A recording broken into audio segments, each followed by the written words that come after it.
porque agora vamos falar sobre outro tema, que é o boi de máscaras de São Caetano de Odivelas. Estamos no mês dessas festas todas, falamos no bloco passado sobre os santos desse mês, né, das festas juninas, estamos no dia de São João.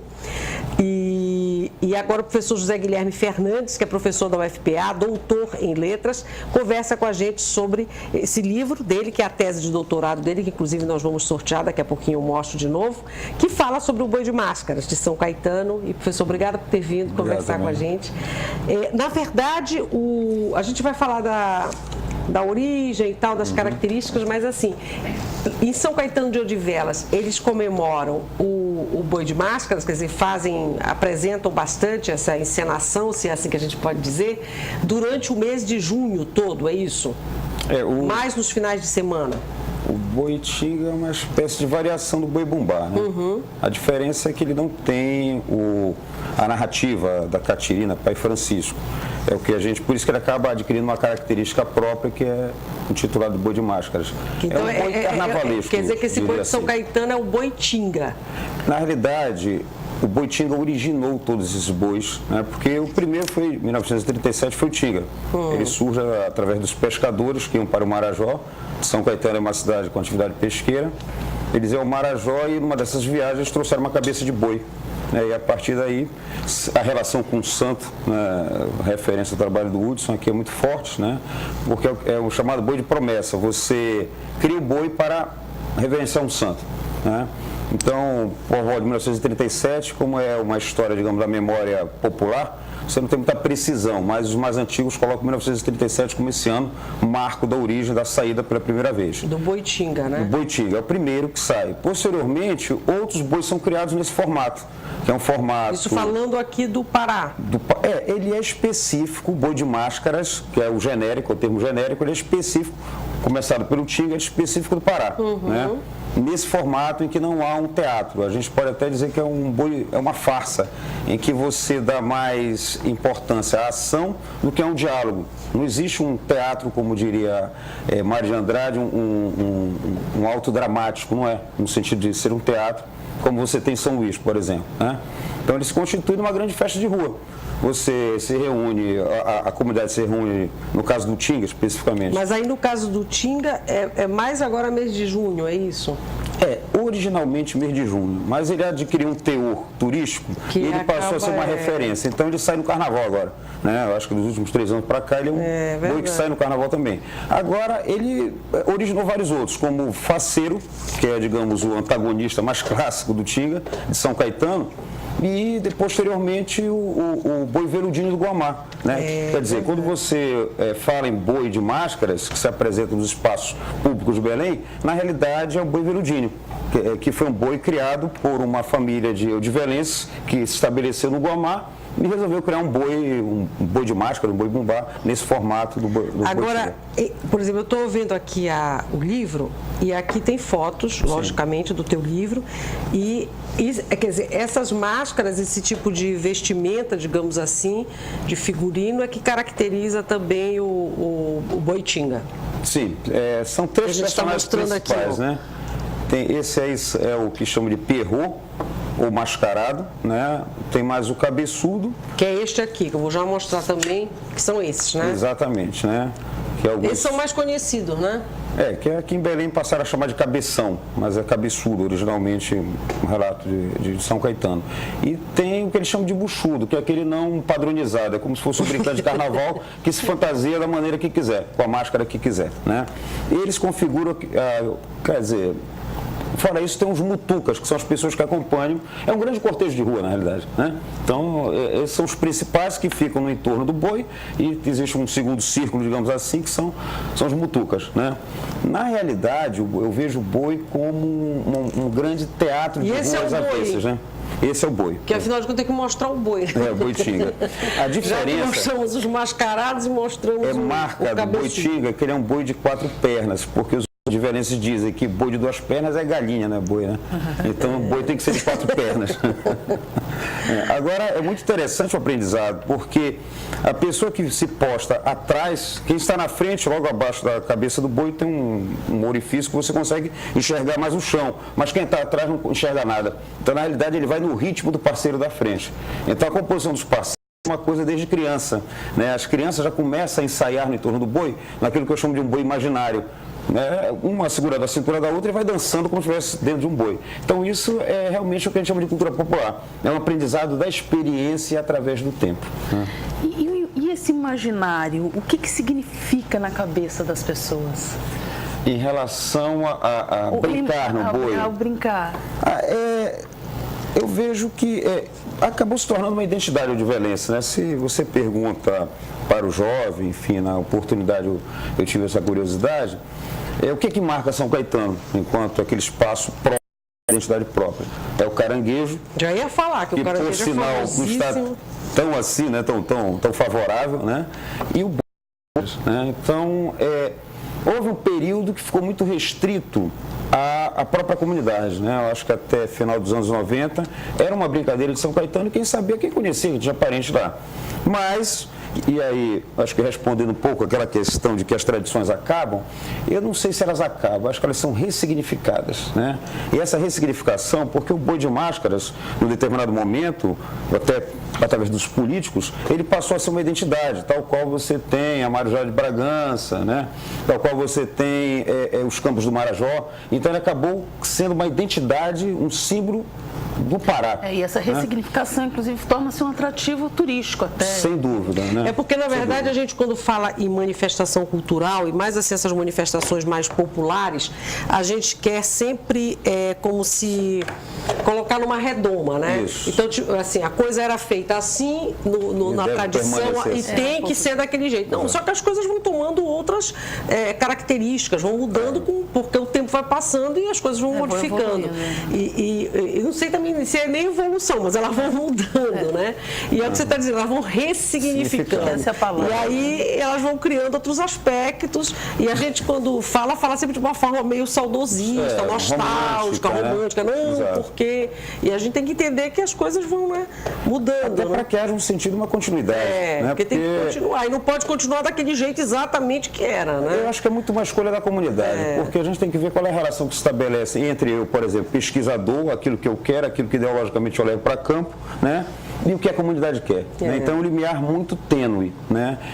Eu acho que a gente tem que ver os vários atores envolvidos numa manifestação. Por isso que eu vejo que a festa é o espaço de pensar politicamente e ideologicamente as coisas.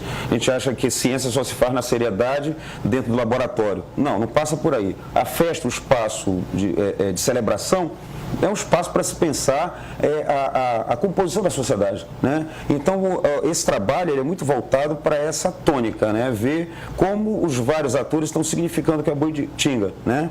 Então, o governo significa de uma maneira mais turística. O pescador coloca aquilo como uma tradição. Os jovens veem aquilo como uma continuidade e um orgulho de ser odivelense.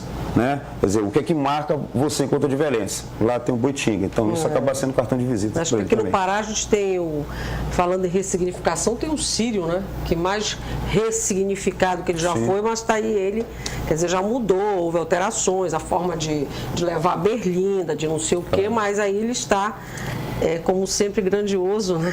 Eu acho que o problema é quando você coloca interesses conflitantes, né? Que sempre vai haver também. Não dá para achar que as coisas são passíveis, né? Eu acho que agora o problema é exatamente quando você impõe um determinado modelo. Né? Existem certas instâncias que querem, olha, você tem que fazer o boi assim, você tem que fazer o artesanato assim.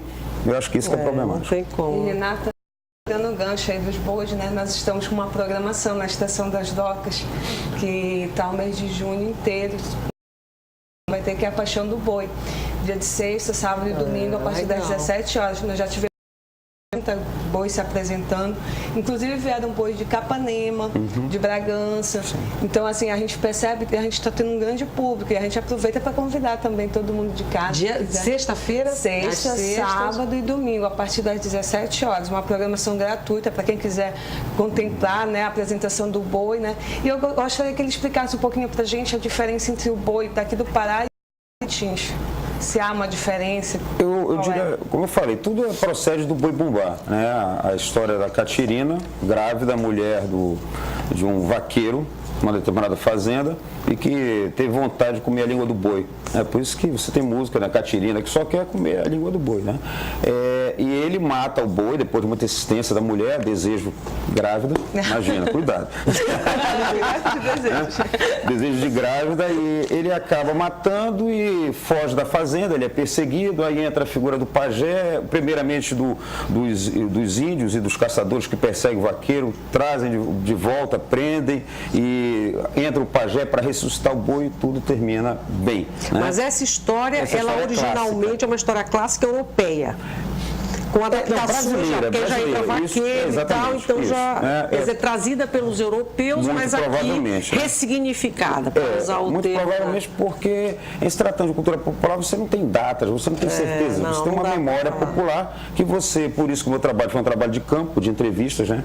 De certa maneira etnográfico também, e esse é o modelo, o grande modelo de boi bumbá ou bumba meu boi, né? No nosso caso, que nós chamamos de boi bumbá, que é exatamente do Maranhão para cá, nós chamamos bumba meu boi também no Maranhão, no norte que é boi bumbá, né?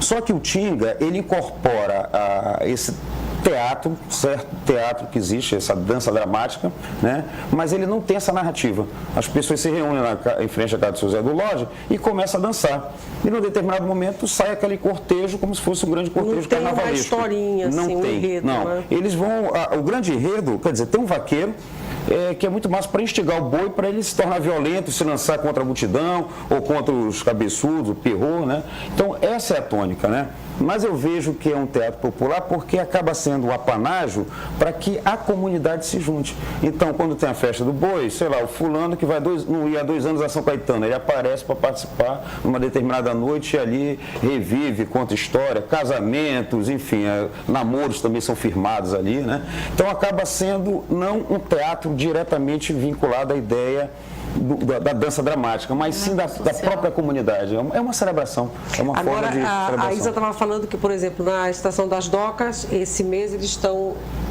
apresentando os bois, estão sendo apresentados todas as sextas-feiras e sábados, né? Sábado e domingo. E aí se vem de várias regiões, várias cidades do Pará, do interior do Pará.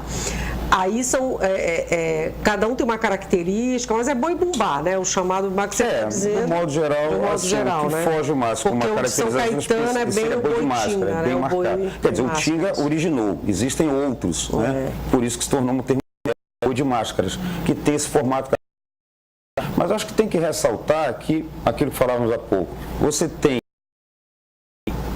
a Estação das Docas é feita para o espetáculo. Não é bom ou ruim, mas é do espetáculo. É outro tempo, uma outra lógica, mas tem a da comunidade. Então, eu acho que é interessante você ir à estação, mas também vá a São Caetano, vá a Capanema, vá a Bragança, ver como essa festa está. Bacana. Tem pergunta do telespectador, né, Eu tenho um comentário da professora Eunice.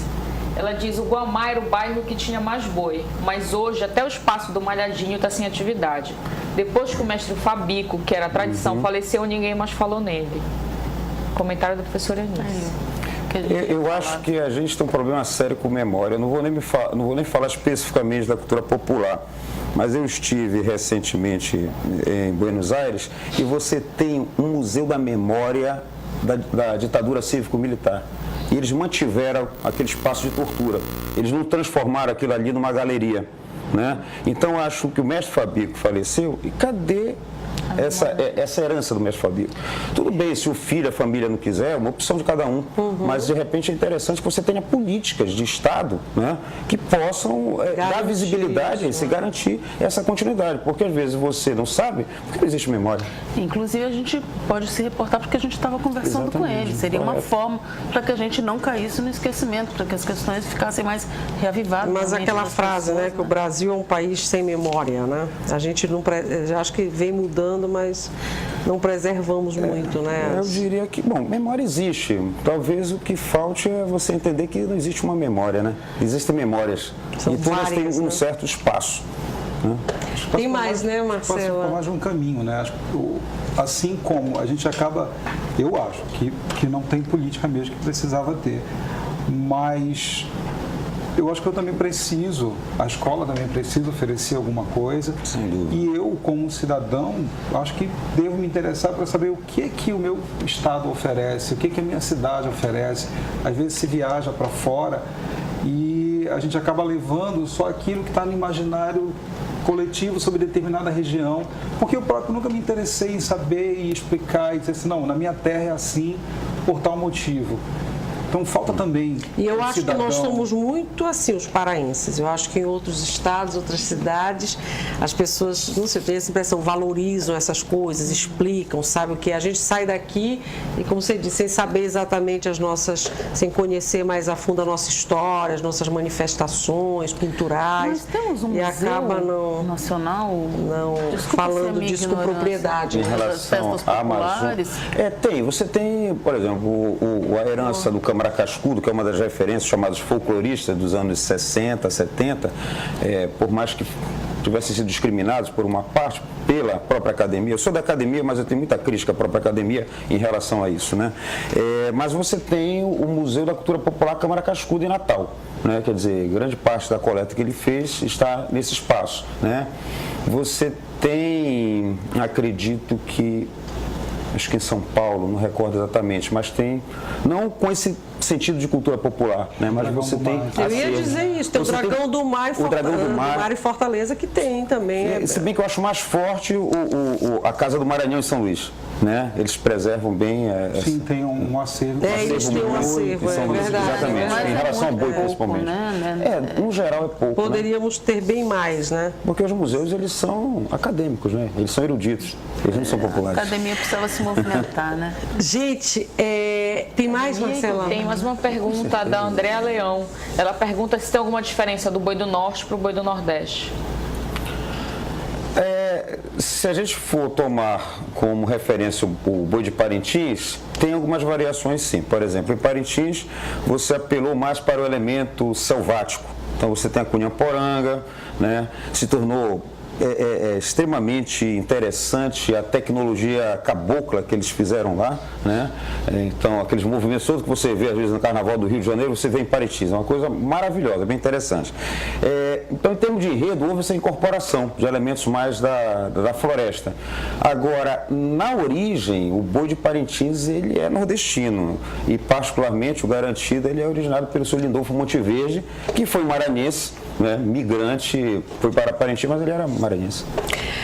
O boi de máscaras, que é a sua tese de doutorado, que você defendeu que 10 anos atrás. E é esse livro que a gente sorteia hoje aqui, né? Que é esse seu trabalho, mas você pesquisa... Também pesquisou aqui nesse outro livro que aqui você pesquisa a marujada. Eu não digo apenas a marujada, eu falo em devoção de São Benedito, porque é uma outra questão. Quando se fala em São Benedito, só se acha que existe a marujada em Bragança. Não. Em Bragança você tem a festividade que começa em abril, com os esmoladores. Então tem dois momentos, a esmolação e a marujada. Que é esse outro livro que a gente não vai sortear hoje, eu vou segurar para outro dia. Isso. É esse aqui que você fala. Eu lancei em 2011, perdão. Esse é outro trabalho teu também, outra pesquisa tua, isso, né? na linha das festas, das celebrações populares. Bacana, interessante.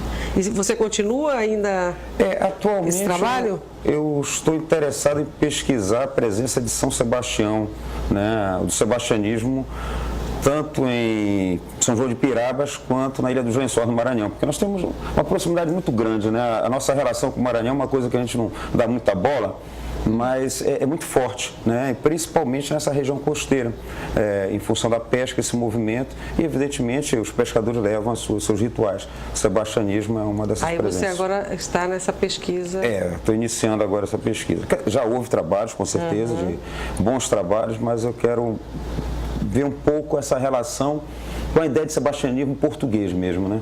Porque isso é uma herança portuguesa, né? A ideia da vinda do Messias, né? Isso a Umbanda também trouxe para si, é um hibridismo bem interessante. Acho que você tem que vir aqui outro dia para a gente falar disso, que esse assunto também é bem bacana, esse tema interessante. Alguma pergunta para finalizar esse bloco? Por enquanto, não. Não, né? O Hudson também, Isa, acho que concluímos. Agradeço. Te agradeço por você ter vindo, foi muito bom, viu? Conversar com a gente sobre esse